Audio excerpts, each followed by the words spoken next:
가지고 씨와 밭의 비유로 계시된 천국이라는 제목으로 함께 나누려고 합니다. 저는 개인적으로 참 좀 재미있는 사람이 됐으면 참 좋겠다는 생각을 많이 합니다. 특별히 이야기를 잘하는 만담꾼이 됐으면 참 좋겠다 싶은 생각을 참 많이 해요. 저는 별로 소설을 좋아하지 않지만은요, 소설 같은 참 좋아합니다. 알랭드 보통이라든지 일본에 있는 마루야마 겐지라든지 하루키 같은 사람들, 우리나라의 김웅 같은 사람들 참 좋아합니다. 왜냐하면 이분들은 아주 놀라운 이야기꾼들입니다. 예수님도요, 아주 탁월한 이야기꾼이십니다. 그 심오한 영생이나 천국이나 내세에 대한 진리를요, 아주 쉽게 우리에게 풀어서 말씀해 주신 아주 만담꾼이신 것을 우리가 볼 수가 있습니다. 여러분, 비유란 것은요, 아주 어려운 진리를 아주 쉽게 재미있게 기억하기 좋게, 그러면서도 아무 마음에 상처도 받지 않도록 받아들일 수 있도록 완포인트 메시지를 전하는 것이 비유 아닙니까? 거꾸로 말하면 됐습니다. 비유란 것은요, 단 한 가지 교훈을 아주 쉽게 재미있게 기억하기 좋게 부담 없이 말하는 장르다, 이렇게 말할 수가 있습니다. 오늘 우리가 읽은 마태복음 13장 전체는요, 천국을 이야기해 주고 있습니다. 그래서 천국장이라, 먹는 천국장을 말입니다. 우리 예수님 천국 비유를 들어서 천국에 대해서 설명해 주고 있는 것을 볼 수가 있습니다. 오늘 본문은 그렇습니다. 씨를 뿌리는 비유다, 우리가 흔히 이야기를 합니다만, 씨는 하나님의 복음 말씀이고 밭은 사람들의 마음입니다. 그런데 우리가 복음을 읽으면서 늘 마음에 궁금하게 생각하는 것이 무엇이냐면, 여러분, 농부들은 얼마나 씨를 귀하게 입니까? 그런데 왜 길가에 떨어지고, 왜 돌밭에 떨어지고, 왜 가시밭에 떨어지는 것입니까? 이게 농사법의 차이입니다. 우리는요, 밭이랑을 다 만들어 놓고 뭡니까? 씨를 뿌리지만, 유대인들은 그냥 훌훌 흩어서 씨를 뿌린 다음에 일황을 만듭니다. 그래서 그런 차이가 좀 있다는 것을 여러분 이해를 하시기를 바랍니다. 또 중요한 것은 동일한 씨가 뿌려졌지만 그 토양이 어떠냐에 따라서 결과가 전혀 다르게 나온다는 것입니다. 보십시오. 씨가 천국 말씀이고 밭이 사람들의 마음이라면, 천국은 그 밭의 마음의 작용에 따라서 다르게 나타나는 건 사실인 것입니다. 천국이라는 것은 우리가 죽어서 가는 장소이기도 하지만, 하나님의 말씀이 우리의 옥토 같은 마음밭에 작용하면요, 지금 현세 천국을 만들어내는 놀라운 능력을 가지고 있는 것입니다. 이것이 우리 마음속에서 자라가는 것입니다. 자, 로마서 14장 17절 말씀 보실까요? 이런 말씀이 있습니다. 하나님의 나라는, 천국은 먹는 것과 마는 것이 아니고 마시는 것이 아니에요. 우리가 천국을 생각할 때, 와, 천국 갔으면 맛있는 거 먹고 얼마나 좋겠네. 천국 갔으면 얼마나 멋있는 걸 참 무하게 먹을 수 있을까, 마실 수 있을까, 그런 생각합니다. 얼마나 아름다울까, 얼마나 좋은 구경할 수 있을까, 이런 걸 생각합니다만은, 이렇게 말하고 있지 않고 뭐라고 말하고 있냐면, 오직 성령 안에서 뭐와 의와 뭐와 평강과 뭐와 희락이니라 그랬습니다. 여러분, 오늘 우리 속에 의가 오면요, 평강이 와요. 의가 없는 사람은 백만장자랄지라도 그 마음속에 평안이 없습니다. 내 속에 의가 있으면요, 하나님과 화목한 평강이 강수같이 거르게 되어지고, 하나님과 화목하게 되어지고, 하나님과 교제 가운데 있게 되어지면요, 마음속에 긍락이 이루어지는 것입니다. 불교에서 말하는 긍락 아니고, 그죠? 극적인 기쁨, 그죠? 희락을 우리가 누리게 되는 것입니다. 이것이 바로 우리가 현세에서 누릴 수 있는 천국인 것입니다. 오늘 우리 예수님은 천국을 이렇게 설명해 주고 있습니다. 하나님의 말씀이 우리의 옥토 같은 마음밭에 뿌려져서 이게 상교장육을 통해서 우리 마음 가운데 천국이 100배, 60배, 30배 나타날 수 있다, 이렇게 말씀하고 있는 것입니다. 그런데 사람의 마음밭은 네 종류가 있습니다. 우리가 잘 알지 않습니까? 그죠? 오늘 우리가 이 네 종류를 간단하게 설명할 텐데, 시간 되는 만큼 제가 말씀을 드리겠습니다만, 아마 2가지 정도 말씀을 드릴 수 있을 것 같아요. 오늘 이 말씀을 들으면서 우리의 마음밭은 어떤 밭인가 하는 것을 좀 점검해 볼 수 있는 있기를 바랍니다. 첫 번째로 우리가 생각할 것은요, 길가와 같은 마음밭에 대해서 우리가 좀 생각해 보십시다. 사절에 보시면, 뿌릴 새 들은 어디에 뿌려졌습니까? 길가에 떨어지매 새들이 와서 뭐 했고요? 먹어버렸고. 여러분, 다른 경제가 이야기하면 금방 굳어집니다. 옵선정이 되죠. 뭐는 것이죠. 여러분, 왜 길가 같은 밭이 있느냐면요, 농한계 사람들이 말입니다. 농사를 짓지 않으니까 질려가려고, 그죠? 한가운데로 획 지나다니고 또 지나다니고 하다 보면 저절로 뭐가 생깁니까? 논바닥에 길이 생기고 밭바닥에 길이 생기는 것을 볼 수가 있습니다. 이렇게 되어진 거예요. 자꾸 밟았습니다. 거기다가 씨를 뿌려놨으니 말입니다. 씨앗이 대으로 굴다가 날아가는 새가 보고 와서 날로 주워 먹어버렸다. 그렇게 말하고 있는 것을 볼 수가 있습니다. 여러분, 사람의 마음밭도요 마찬가지입니다. 어릴 때는 누구나 그 마음바탕이 어떻습니까? 아주 부드러운 살결 같고 부드러운 옥토와 같은 것이 다 사람의 마음입니다만은 살면서 자꾸 가꾸지 않고 방치하거나 인생의 쓴맛, 단맛, 산전수전 다 깨면서 마음이 점점 굳어지는 것을 볼 수가 있습니다. 그러다가 어떤 마음의 상처라도 있게 되어지면요, 마음이 돌같이 굳어지는 것을 볼 수가 있습니다. 여러분, 이런 마음에는요, 어떤 말도 귀에 들어오지 않는 것입니다.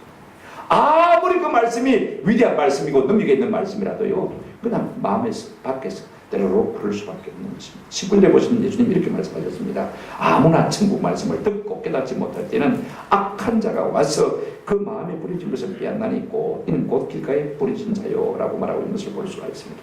다시 말하면요, 이 말씀의 씨가 우리 마음밭에 뿌려졌지만은요, 썸에들 틈이 없는 거, 뿌려진 거.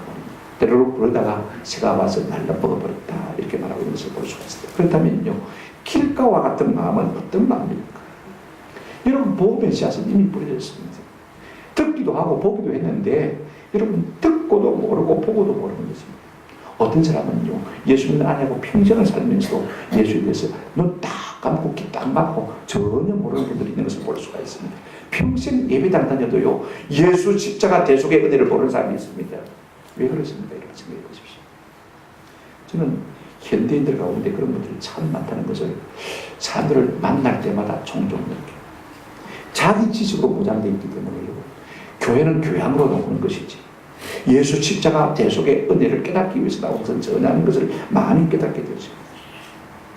살면서 많은 죄로 말미암아 자기 지식과 자기 경험으로 말미암아 이미 마음이 굳어졌기 때문에 예수 십자가 복음이 우리 속에 들어올 틈이 없는 거지. 여러분, 우리가 간이 굳어지는 것을 간경화라고 하지 않습니까? 배가 굳어지는 것을 갖다가 규폐증이라고 해요. 그러면 우리의 마음이 굳어지는 것을 뭐라고 할까요? 뭐 그런 용어가 없더라고요. 하나 제가 만들어 봐야 될 것 같아요. 마음 심자에다가 굳어질 경자, 그죠? 심경정. 아마 이렇게 만들면 안 되겠나 싶은 생각이 많이 들어요. 여러분, 사람이 망할 때는요, 피부때 먼저 뭡니다. 그리고 망하는 것을 볼 수가 있어요. 무슨 말이냐면요, 다른 사람의 말 안 듣습니다. 양심의 소리 안 듣습니다. 설교를 들어도 듣는 것이 아닙니다. 어떤 말도 듣지 않고 그러면서 사람이 점점 망하는 길로 가는 것을 우리가 볼 수가 있습니다. 그렇다면요, 왜 길바닥 같은 마음은 있는 것일까? 왜 사람들의 마음이 길가처럼 굳어졌을까? 왜 그렇게 수용성이 약해졌냐 하는 것입니다. 뭔가가 계속해서 마음을 눌렀기 때문에 그렇습니다. 사람들은 세상에서 보고 듣고 느끼고 경험하고, 그죠? 그 다음에 모든 판단들이요, 우리의 마음속에 사용하는 것을 볼 수가 있습니다. 근데 놀라운 것은요, 보고 듣고 느끼고 깨닫고, 그죠? 그러면서 우리의 마음이 점점 옥토와 같이 부드러지는 것이 아니라 쌓이면서 점점 굳어진다는 것입니다. 여러분, 우리는 깨닫다 생각하는 데가 아닙니다. 새로운 경험들이 우리의 눈을 뜨게 하기보다는요, 오히려 우리의 눈을 어둡게 만드는 것입니다. 지혜로워지기보다는요, 사람들이 그 경험 속에 매몰되어서 더 어리석어지는 것을 많이 볼 수가 있습니다. 물론 경험을 통해서 지혜로운 사람도 있습니다만요, 대부분의 사람들이 그 경험 때문에 오히려 그 경험 속에 매몰되어서 어리석은 길로 나가는 것을 우리가 종종 보게 되죠. 첫째 생각했으면요, 자신의 경험을 통해서 마음이 똑똑해지는 것이 아닙니다. 한번 따라합시다. 마음이 도리어 둔해집니다. 보면 볼수록 살면 살수록요, 경험하는 것이 늘어나지 않습니까? 경험하는 것이 늘어나면서 자기 나름대로의 세계관이 형성되는 것을 볼 수가 있습니다. 그러면서 그 경험 속에, 그 세계관 속에 자기 스스로 자기가 매몰되는 것을 우리가 볼 수가 있습니다. 결코 지혜로운 사람이라 말할 수가 없지 않습니까? 쉽게 예를 들면요, 제가 중매를 쓰면 아가씨들이 물어봐요. 목사님 키는요, 나이는요, 직장은요, 어느 대학 나왔는데요, 가정 형편은 어때요? 물어봅니다. 그러면 네가 가서 만나봐라.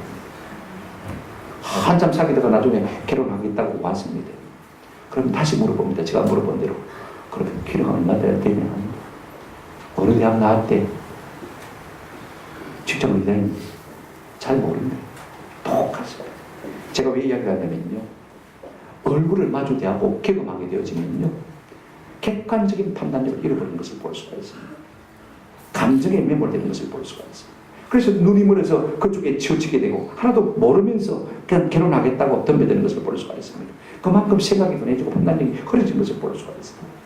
여러분 우리가 경험한다고 해서요. 더 똑똑해지는 게라고 한다 이 사실. 그 다음에 여러분과 경험하면서 우리가 고집이 더 세지는 것을 볼 수가 있습니다. 자 보십시오. 나이가 든 사람들 고집이 점점 세지지 않습니까? 그 다음에 이 고집이 과장되기 마련인 것을 볼 수가 있습니다. 여러분 옛날 이야기하는 사람 치고 줄여서 말하는 사람 한 사람도 없습니다. 한번 생각해보세요. 전부 부풀려서 말하지 줄여서 말하는 사람 한 사람도 없습니다. 한 번 봤으면 10번 본 것이고 하나를 알면 10개를 아는 것이고 다 그렇게 부풀려서 말하는 것을 볼 수가 있습니다. 그러면서 나만큼 아는 사람이 없다고 스스로 속이는 것을 볼 수가 있습니다. 한 번 사람에게 속아본 사람은요. 세상 사람 믿을 놈 하나도 없다고 합니다. 몇 사람에게 속았습니까? 한두 사람에게 속았습니다. 한 번 남자에게 차입은 여자들은요. 세상의 남자들은 다 뭐랍니까? 도둑놈이다. 우리가 언제 세상의 모든 사람들을 다 경험해봤습니까? 언제 세상의 모든 남자들을 다 경험해봤습니까? 그런 적이 없는 것입니다. 한두 번 그런 경험을 가지고요. 전체를 매도해버리게 되는 것을 볼 수가 있습니다. 목사들도 마찬가지입니다. 이걸 우리가 소화병이라고 그러죠. 한 번 목사에게서 상처받았다고 해서 모든 목사가 그렇고 그렇다 그죠? 그렇게 생각해 봅니다. 한두 교회 가서 상처받았고 한두 교회가 조금 잘못된 것을 보고요. 한국 교회 모든 교회가 그렇게 부패하고 쓴 것처럼 매도해 버리는 것을 볼 수가 있습니다. 여러분 한국 교회 다 다녀봤습니까? 한국 교회 목사님들 다 이걸 다 경험해 봤습니까? 오늘 한두 가지를 경험하고도요. 이렇게 스스로 자기 판단을 갖다가 딱 정체시켜 버리는 분들이 많이 존재하는 것을 볼 수가 있습니다. 이게 소화병이죠. 우리가 마가복음 9장을 보게 되지만요. 귀신 들린, 다시 말하면 귀신 들려서 버린 아들을 아버지가 예수님의 제자에게 데리고 왔습니다. 예수님의 제자들에게 좀 고쳐달라고 요청했습니다만 예수님의 제자들 가운데 한 사람도 그를 고쳐줄 사람이 없었습니다. 마침 그때 베네산성에서 내려오신 예수님이 오셨을 때 이 아버지가 신뢰를 하는 것을 볼 수가 있습니다. 뭐라고 예수님께 말씀하시냐면요. 내가 이 귀신 들린 아들을 당신의 제자들에게 좀 고쳐달라고 했지만 한 사람도 고치지 못했습니다. 당신이 그들의 선생님이니까 무엇을 하실 수 있거든 좀 고쳐주십시오. 그때 예수님이 그 말을 듣고 책망하셨습니다. 다음 따라 합시다. 할 수 있거든이 무슨 말이냐? 믿는 자에게는 넘지 못함이 없느니라. 무슨 말인지 알면요. 여러분 예수님의 제자들이 못 고쳤다고 해서 예수님이 못 고치는 거 아니지 않습니까? 예수님이 제자들이 못 고칠 것이고 예수님은 하실 수가 없는 것이고 오늘 우리는요. 어제 안 되시니까 오늘 안 된다는 생각하고 있습니다. 어제 못 고쳤으니까 오늘 못 고친다는 생각하고 있습니다. 그렇죠? 이게 우리 경험에 스스로 매몰되는 것입니다. 그래서 우리의 마음들이 점점 굳어지는 것을 볼 수가 있습니다. 이것이 길가와 같은 것입니다. 그러면 왜 우리의 마음이 길가처럼 굳어지면 안 되느냐 하는 것을 좀 생각해 볼 필요가 있습니다. 우리의 마음이 굳어지면요. 말씀의 씨앗이 우리 속에 썩어들 수 있습니까? 없습니까? 썩어들 수 없어요. 그것도는 거예요. 그러면 마귀가 달려가 보고 말씀을 홀랑 주워가버립니다. 말씀이 우리 속에 전혀 역사하지 못하게 되는 것을 볼 수 있습니다. 자, 4절 보십시오. 뿌리를 떨어지는 길가에 떨어지면 새들이 와서 먹어버리고 왜 저기죠? 근데 우리 예수님께서 19절에 이렇게 설명하고 있습니다. 아무나 천국 말씀을 듣고 깨닫지 못할 때는 악한 자가 와서 그 마음에 버려진 것을 빼앗나니 이는 곧 길가에 버려진 자예요. 그랬습니다. 말씀이 그 속에 스며들지 않고 그 도고 있으니까 말입니다. 악한 자가 와서 먹어버린다 그 말입니다. 이게 새가 와서 먹였다는 말을 갖다가 예수님은 악한 자, 사단이 와서 먹어버렸다 이렇게 표현하고 있는 것을 볼 수가 있습니다. 여러분, 그러므로 사람의 마음은요 수용성이 참 중요합니다.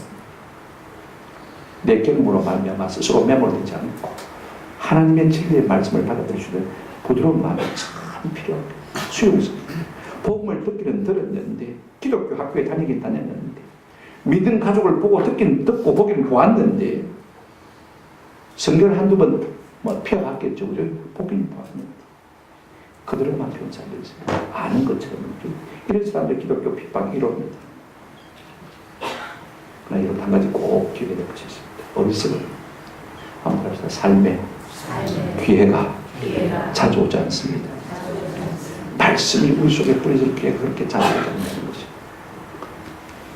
그리고 우리 인생이 짧습니다. 언제 어떻게 하나님께서 우리의 생명을 거둬갈지 모릅니다. 한번 따라합시다. 신속성. 신속하게 말씀합니다. 오늘 이 시간이 바로 은혜 받을 때이고, 이 시간에 내가 말씀에 아멘하고 수용할 때 우리 속에 이 말씀이 살아 역사함으로 말미암아 천국을 100배, 60배, 30배 누리는 은혜가 있게 될 줄로 믿습니다.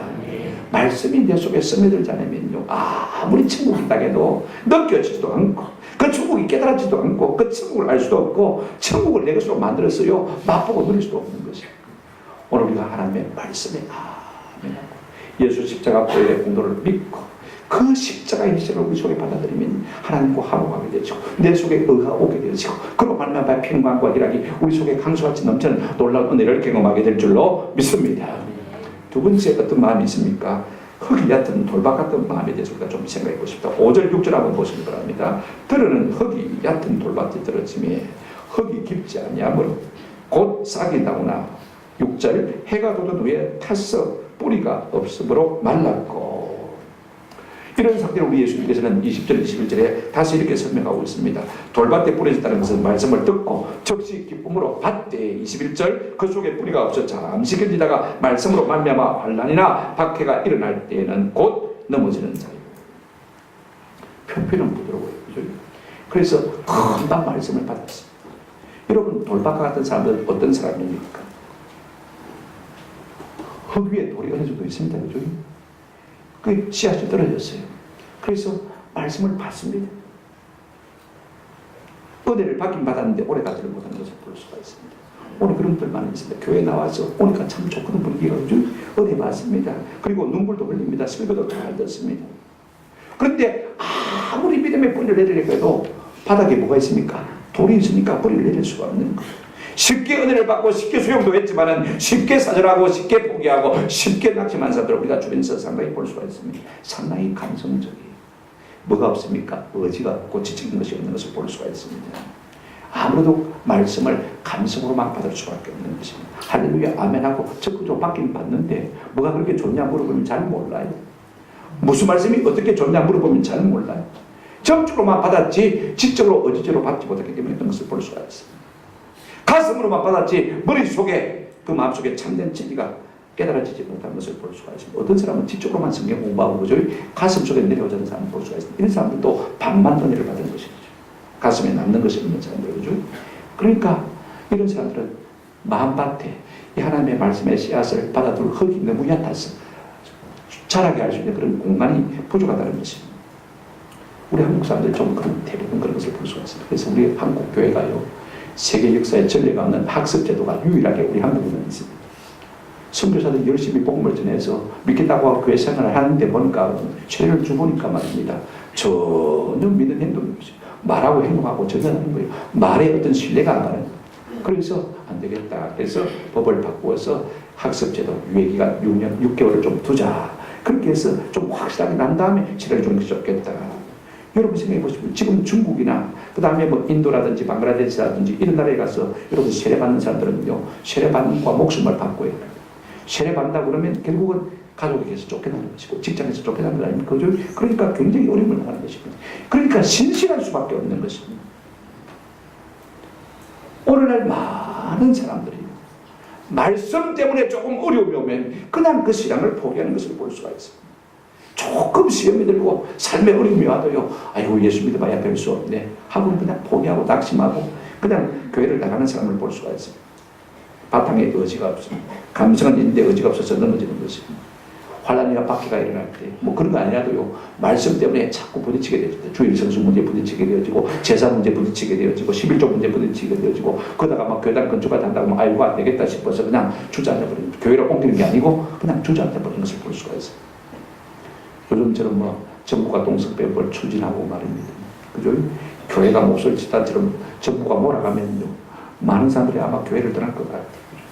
왜 내가 세상 속에서 지탄받고 있어야 되는데, 그죠? 그러면서 막 안 나가면 꽂히지 뭐. 이렇게 주장하는 사람들이 엄청나게 많은 것 같아요.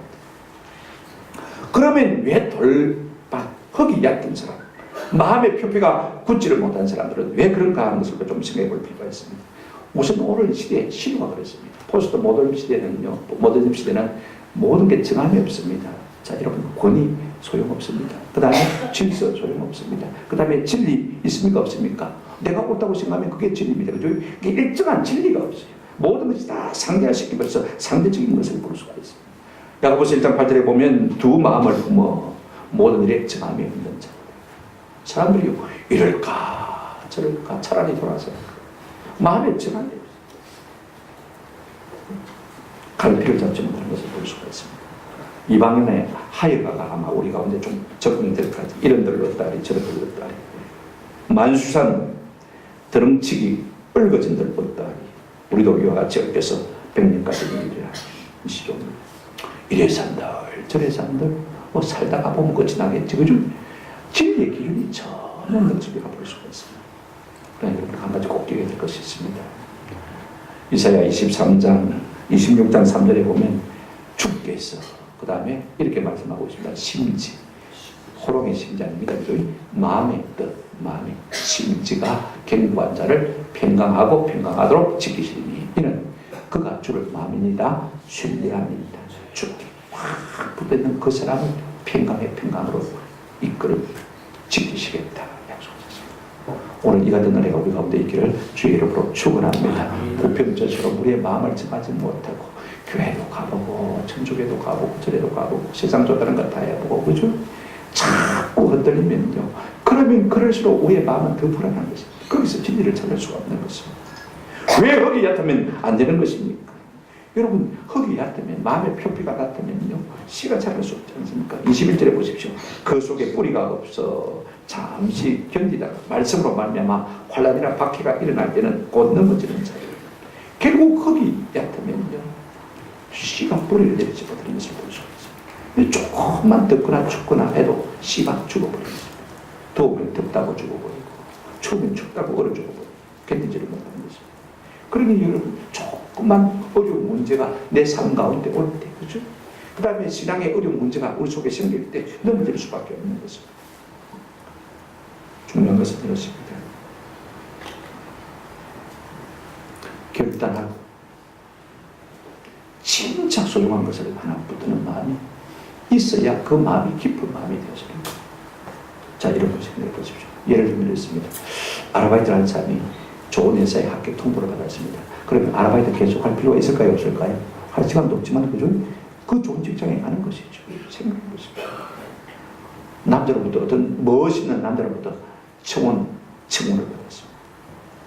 그러면 여태까지 데이트하고 사귀보고 이 남자 저 남자 사귀보던 사람들 여러분 어떻게 해야 됩니까? 정리해야 되겠죠. 그죠? 딱 마음을 하나로 정해서 이제는 그 길로 가야 되는 것입니다. 달리 서모는 것도 이제는 포기할 수밖에 없는 것입니다. 여러분 신앙이 그런 것입니다. 마음이요 딱 한 군데로 모아지지 않으면요 자꾸 우리의 마음은 이곳저곳 여기저기를 기울이게 되어 있습니다. 그런 사람의 마음은 평안할 수가 없는 것입니다. 여러분 은혜는 사명을 동반하는 것입니다. 이걸 우리가 아십니다. 우리가 조금 넘어가서 보시면 44절에 이런 말씀이 있습니다. 13장 44절 보시면요 천국은 마치 밭에 감추인 보화와 같으니 사람이 이를 발견한 후에 어떻게 했습니까? 숨겨두고 기뻐하여 돌아가서 자기의 몰려 소유를 다 팔아 뭐 했습니까? 그 밭을 샀습니다. 이것도 붙들고 저것도 붙들고 세상도 좋고 교회도 좋고 이런 신앙 가지고는요 그 믿음이 자랄 수가 없는 것이에요. 모든 것을 다 팔아 뭘 샀다고요? 그 밭을 샀다. 보화가 숨겨진 감춘 보화가 숨겨진 그 밭을 샀다는 것입니다. 조금 넘어가서 46절에 보시면요 극히 값진 진주 하나를 발견하며 천국은 그런 것입니다. 자기 소유를 다 팔아 그 진주를 샀답니다. 진짜 좋은 것 하나 발견하면요 다른 것은 다 포기하고 그죠? 거기에 올인하는 것입니다. 이게 신앙이고 이게 천국을 누리시는 복된 마음이라 그 말씀인 것입니다. 오늘 우리가 왜 천국을 경험하지 못합니까? 세상도 좋고 교회도 좋고 여러분 이 모든 것을 다 팔아서 예수 그리스도를 붙들고 천국을 붙들고 싶은 마음이 없으면요 일시적인 거품에 지나지 않는 것이고 그냥 입가에만 가슴가에만 맴돌다가 식어버리는 죽은 감이 있는 것입니다. 왜? 말씀의 씨앗이 우리 심령 겉에 깊이 뿌리게 되지 못했기 때문에 그렇습니다. 그렇다면 하나님의 말씀이 무엇이길래 그렇게 소중한 것입니까? 여러분, 하나님의 말씀은요, 우리로 하여금 원래 에덴 동산으로 돌아가게 하는 우리의 길이고 우리의 진리고 우리의 생명인 줄로 믿습니다. 그래서 이 말씀만이 우리 속에 뿌리를 팍팍 받도록 여기에 모든 것을 기도한 이것이야말로 참 중요한 삶인 것입니다. 말씀을 맺으려고 합니다. 누가 제게 천국이 무엇이냐고 묻는다면 이렇게 말씀하고 싶어요. 한번 따라하십시다. 하나님의 말씀과 옥도 같은 심령이 상호작용하여 만들어내는 실체. 오늘 우리 마음 가운데 옥토와 같은 마음 가운데 하나님의 순결하고 순수한 말씀이 딱 뿌려질 때 그것이 서로 작용해서 만들어내는 것이 무엇이냐면요, 우리 마음에서 뭘 만들어내냐면 한번 합시다. 천국. 로마서 14장 17절 다시 한번 읽어보겠습니다. 하나님의 나라는 먹는 것과 마시는 것이 아니요 오직 성령 안에서 의와 평강과 뭐라고 했습니까? 희락이다. 하나님의 순전한 말씀이 우리의 옥도 같은 심령 가운데 떨어지면요, 그 말씀이 우리 속에 살아 역사하기 시작함으로 말미암아서 어떤 현상이 일어납니까? 자, 보십시오. 한번 더 합시다. 의와 희락과 평강. 내가 부자가 아니도 괜찮아. 내가 높은 지위가 없어도 괜찮아요. 좋은 직장이 없어도 괜찮아. 남들이 보기 좀 비실비실한 삶을 살아도 괜찮아요. 말씀이 옥도 같은 내 심령에 떨어져서 작용하기만 하면요, 우리 속에 뭐가 넘치게 되십니까? 그 다음에 평강, 희락. 이것이 바로 천국인 것입니다. 물론 우리가 죽어서 다 천국에 갈 것입니다만 이 땅에서도 누릴 수가 있는 것입니다. 그렇다면 중요한 것은 우리의 마음이 옥토 같은 마음이 되는 것이 참 중요합니다. 무엇으로 우리가 우리의 마음밭을 옥토로 일굴 수 있겠습니까? 가장 중요한 것은 이것입니다. 여러분, 말씀을 자꾸 들어야 됩니다. 튕겨나가도 또 듣고 또 듣고 들어야 됩니다. 오늘 9절 말씀 결론이지 않습니까? 자, 여러분 한번 보시기 바랍니다. 자, 9절 말씀에 뭐라고 했습니까? 귀 있는 자는 말하고요 들을지, 귀 있는 자는 들으라. 그 다음에 16절 보시기 바랍니다. 저는 아주 옛날부터 책 제목을 하나 딱 정해놓고 있습니다. 16절 한번 같이 읽어보시겠습니다. 16절 시작. 그러나 너희 눈은 봄으로 너희 귀는 들음으로 복이 있다. 여러분, 많은 사람이요, 보는 것 같지만 못 봅니다. 듣는 것 같지만 듣습니까? 못 듣습니다.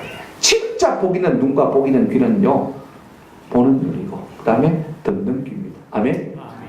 들려지는 것이 복이고요, 보여지는 것이 복인 줄로 믿습니다. 우리가 조금 이따가 성찬 예식을 우리가 나눌 것입니다만 이 성찬은요, 한번 따라 보는 말씀. 지금 설교는 듣는 말씀. 보는 것을 보고 듣는 것을 듣는 것이 얼마나 소중한지 몰라요. 오늘 우리는 뜻과 잔을 나눔으로 말미암아 우리 주 예수 그리스도께서 십자가에서 나 같은 죄인을 위해서 살찌고 피 흘려 우리를 대조하신 그 사랑을 우리가 눈으로 지금 보면서 기다리는 거예요. 이런 은혜가 있기를 주의 이름으로 축원합니다.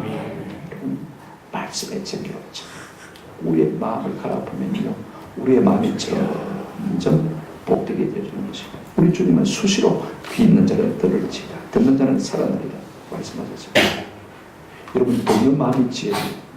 솔로몬이 1000번제를 드리고 하나님께서 감동을 받고 솔로몬에게 네가 무엇인지 내게 구하라. 그러면 내가 응답하겠다라고 했을 때 솔로몬이 뭘 갖다가 하나님 앞에 간구했는지 압니까? 하나님, 지혜의 마음을 내게 뭐 하십시오? 주십시오. 그렇게 했습니다. 이게 지혜의 마음은 히브리 원문을 그렇습니다. 레브시아브라 말입니다. 무슨 말이냐면 한번 합시다. 듣는 말씀, 마음, 듣는 마음. 들리는 귀를 주십시오. 그 말을 하고 있는 거죠. 여러분, 지혜가 뭐냐? 듣는 것이지. 내 말만 하는 것이 지혜가 아니고 잘 듣는 것이 참 인생의 지혜인 것입니다. 우리 마음 가운데 하나님의 말씀이 들려오기 시작하면요, 천국이 우리 가운데서 100배, 60배, 30배 달하는 놀라운 은혜를 누리게 될 줄로 믿습니다. 이 은혜가 좀 우리 가운데 있었으면 참 좋겠습니다. 여러분, 뭐든지 우리 속에 들어오면요, 그것이 우리 가운데 왕으로 합니다. 어떤 말을 하나 들었어요. 그 말이 우리를 지배하기 시작합니다. 그죠? 여러분 생각해 보십시오. 우리가 뭘 봤어요? 동영상, 꿈나무를 봤어요. 그러면 그것이 우리의 마음을 한 일주일은 지배합니다. 그죠? 그렇지 않습니까? 질병이 우리 몸속에 들어왔어요. 그러면 질병이 우리를 뭡니까? 왕으로 하지 않습니까? 종처럼 우리의 육체를 부리는 것을 볼 수가 있습니다. 그러나 여러분, 하나님의 말씀이 우리 가운데 들어오게 되어지면요, 이 말씀이 살아 우리 마음 가운데 역사함으로 말미암아 뭘 이루어낸다고요? 천국을 이루어낸다. 주님은 지금 그 말씀하고 계시면서 볼 수가 있어요. 그러니까 우리가 하나님의 말씀을 듣고 반응하면서 우리 마음속에 천국을 누려주는 은혜가 있는 줄로 믿습니다. 이것이 자라면 우리 속에서 의와 평강과 희락을 만들어내고 그래서 우리가 천국을 맛볼 수 있는 것입니다. 우리가 모두 하나님의 말씀을 잘 듣고 수용함으로 말미암아 지금 이 땅을 살면서도 날마다 천국을 누리는 은혜가 있기를 주님의 이름으로 축원합니다. 아멘.